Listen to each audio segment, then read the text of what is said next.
आप सभी का बहुत बहुत स्वागत है माय इंग्लिश पाठशाला चैनल पर। Welcome to my class.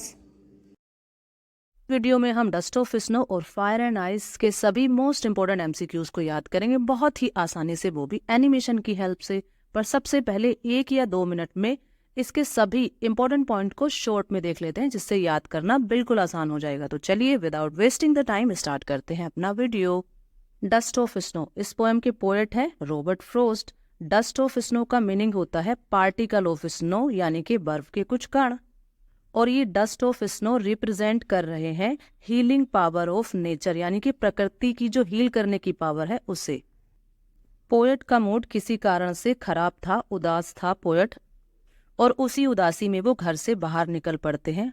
जैसे ही वो रोड पर एक हेमलॉक ट्री के नीचे से निकलते हैं तो अचानक एक क्रो ने उस हेमलॉक ट्री को हल्का सा हिला दिया, जिस कारण कुछ कण यानी कि पार्टिकल ऑफ स्नो पोएट के ऊपर गिर जाते हैं और इससे पोएट का मूड चेंज हो जाता है। और इसका परिणाम ये होता है कि पोएट के दिन का कुछ हिस्सा यानी some part of his day वो बच जाता है बर्बाद होने से। Some more important points. Crow यहाँ पर सिंबल है बैड ओमेन यानी कि बैड लक का, और हेमलॉक ट्री एक पॉइजनस ट्री है यानी एक जहरीला पौधा होता है। हेमलॉक ट्री और क्रो दोनों ही सिंबल हैं नेगेटिविटी, सैडनेस और मिसफॉर्चून का।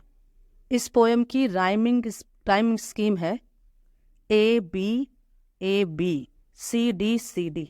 अब इसको याद रखना थोड़ा मुश्किल हो सकता है, इसलिए हम इसको थोड़ा ट्रिक से याद कर लेंगे। हम ए बी को यहाँ रिलेट कर रहे हैं अब से, और सी डी को रिलेट कर रहे हैं सी डी से। तो अब यहाँ 2 बार आया है और सी डी यहाँ 2 बार आया है। तो देखते हैं अपनी ट्रिक कि रॉबर्ट फ्रॉस्ट अब सी डी पर बैठकर डस्ट ऑफ स्नो की राइम स्कीम लिख रहे हैं। तो रॉबर्ट फ्रॉस्ट ने कहाँ पर लिखी थी rhyming scheme dust of snow की? अब सी डी पर बैठकर। तो ये थे सभी इंपॉर्टेंट पॉइंट्स। अब देखते हैं इसके MCQs. Question number 1, what is dust of snow? Dust of snow क्या है? Particle of clay, particle of snow, particle of sand और पार्टिकल ऑफ मड। तो इसका आंसर होगा particle of snow. Where was the poet standing? Poet कहाँ पर खड़ा था? Under a neem tree, under a peepal tree, under a hemlock tree और under a banyan tree. तो इसका आंसर होगा अंडर ए हेमलॉक ट्री। इस क्वेश्चन को ऐसे भी पूछा जा सकता है, from where was the dust of snow drop? Dust of snow कहाँ से गिरी थी पोएट के ऊपर? From a neem tree, from a peepal tree, from a hemlock tree और फ्रॉम ए बनियन ट्री। तो इसका आंसर होगा from a hemlock tree. Who was sitting on hemlock tree? Hemlock tree पर कौन बैठा था?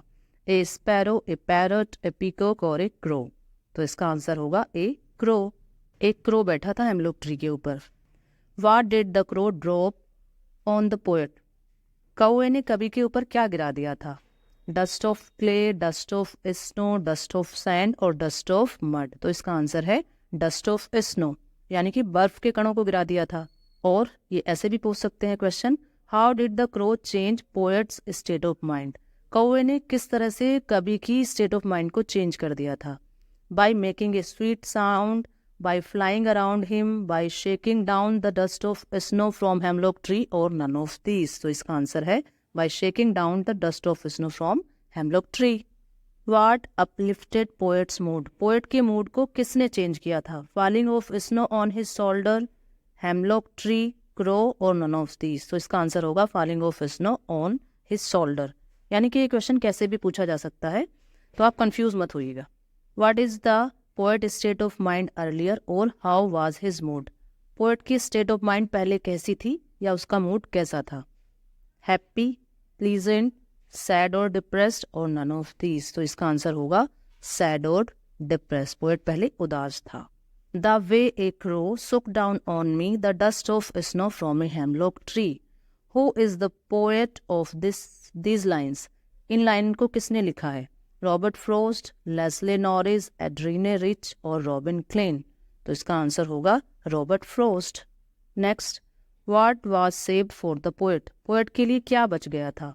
Some part of a day, snow, money और trees. तो इसका आंसर है some part of a day. उसके दिन का कुछ हिस्सा बच गया था बर्बाद होने से। What does dust of snow represent? Dust of snow किसको रिप्रेजेंट करता है? Particle of snow, healing power of nature या पावर ऑफ नेचर और नन ऑफ दीज? तो इसका आंसर होगा healing power of nature. What is the rhyming scheme of the poem? इस poem की राइम स्कीम क्या है? BA CD या AB CD और ABBA और CD या नन ऑफ दीज? तो इसका आंसर होगा AB CD। हमने ट्रिक से भी याद किया था कि रॉबर्ट फ्रॉस्ट अब CD पर बैठकर राइम स्कीम लिख रहे हैं इस पोएम की। The poet says of a day I had rued. What is the meaning of rued? Rued का क्या मीनिंग है यहाँ पर? Held in regret, ruined, happiness और सोरो? तो इसका आंसर होगा held in regret. What does crow generally symbolises? कौवे को सामान्यतः किस चीज़ का सिंबल माना जाता है? Bad omen, good fortune, hate और हैप्पीनेस? तो इसका आंसर होगा बैड ओमेन या बैड लक का। Which type of tree is hemlock? Hemlock किस तरह का पौधा होता है? A fruitless tree, a poisonous tree, evergreen tree और नन ऑफ दीज? तो इसका आंसर होगा पॉइजनस ट्री, वो एक जहरीला पौधा होता है। Name the poetic device used in the line and saved some part of a day? Alliteration, metaphor, oxymoron और पर्सोनिफिकेशन? तो इसका आंसर होगा alliteration. Last question, crow and hemlock tree are the symbol of? कोआ और hemlock tree किस चीज़ के symbol हैं? नेगेटिविटी, सैडनेस, मिसफॉर्च्यून और ऑल ऑफ दीज? तो इसका आंसर होगा ऑल ऑफ दीज। ये थे हमारे सभी मोस्ट इंपॉर्टेंट MCQs। अब देखते हैं इसके नेक्स्ट पोएम के MCQs। Fire and ice. Main points of this poem. Fire यहाँ सिंबल है लस्ट और डिजायर का, यानी जो तीव्र इच्छाएं हैं उसका सिंबल है फायर। आइस सिंबल है हेट्रेड यानी नफरत का। इस पोएम में पोएट ने एंड ऑफ द वर्ल्ड यानी संसार के अंत होने की बात की है। कुछ लोगों के अनुसार संसार का अंत फायर से होगा और कुछ लोग मानते हैं कि संसार का जो एंड है वो हेट से होगा। लेकिन कभी उन लोगों का फेवर करते हैं जो संसार का एंड फायर से होने की बात करते हैं। कभी के अनुसार संसार का एंड फायर और आइस दोनों से ही हो सकता है। फर्स्ट टाइम यदि वर्ल्ड का एंड होना होगा तो फायर से होगा यानी डिजायर से होगा, और सेकंड टाइम इस संसार का एंड आइस यानी हेट से होगा। इस पोएम की राइम स्कीम है ABAA और BCBCB। ये थे सभी मेन पॉइंट्स। अब देखते हैं इसके MCQs। Question number 1, what does the poet compare fire with? Poet ने आग की तुलना किससे की है? फायर, हेट्रेड, डिजायर और नन ऑफ दीज? तो इसका आंसर होगा desire. According to poet fire is the symbol of? कवि के अनुसार फायर किसका सिंबल है? Fire, hatred, lust and desire और नन ऑफ दीज? तो इसका आंसर होगा lust and desire. In this poem Robert Frost discuss about the end of dash? इस पोएम में कवि किसके एंड की बात कर रहे हैं?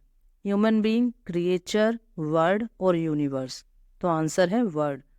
कवि संसार के अंत होने की बात कर रहे हैं। या ऐसे भी पूछ सकते हैं, in fire and ice poet has discuss about the subject of? Fire and ice poem में कवि ने किस सब्जेक्ट के ऊपर बात की है? A new beginning, about global warming, about end of the world और मटेरियलिस्टिक अप्रोच? तो आंसर होगा about end of the world, यानी संसार के अंत होने की बात की है। Some says the world will end in fire, some says in dash? कुछ लोग कहते हैं संसार का अंत आग से होगा और कुछ लोग कहते हैं कि संसार का अंत किससे होगा? फायर, आइस, डिजायर और नन ऑफ दीज? तो इसका आंसर होगा आइस। कुछ लोग कहते हैं आग से संसार का अंत होगा और कुछ लोग कहते हैं आइस यानी नफरत से होगा, हेट से होगा। What is strong enough for destroying the world twice? दूसरी बार संसार का अंत करने की शक्ति किसमें है? फायर, आइस, डिजायर और नन ऑफ दीज? तो इसका आंसर होगा आइस। दूसरी बार यदि संसार का एंड होना होगा तो वो आइस से होगा। Who do Robert Frost side with? Robert Frost किन लोगों की साइड में है? Those who believe this world will end in fire, those who believe this world will end in ice, both A and B और none of these? तो answer होगा those who believe this word will end in fire, option A. कभी उन लोगों के साथ हैं जो संसार का अंत आग से होने की बात करते हैं। What would be better option to end the world, संसार का अंत किससे हो सकता है, fire, ice, both are equally competent और नन ऑफ दीज। तो इसका आंसर होगा बोथ आर इक्वली कॉम्पिटेंट, यानी फायर और आइस दोनों में ही पर्याप्त शक्ति है संसार का अंत करने की। What is the meaning of perish, perish word का क्या अर्थ होता है, हैप्पीनेस, डिवोटेड, राइस और डाई। तो आंसर होगा डाई। पेरिस का अर्थ होता है डाई यानी मर जाना।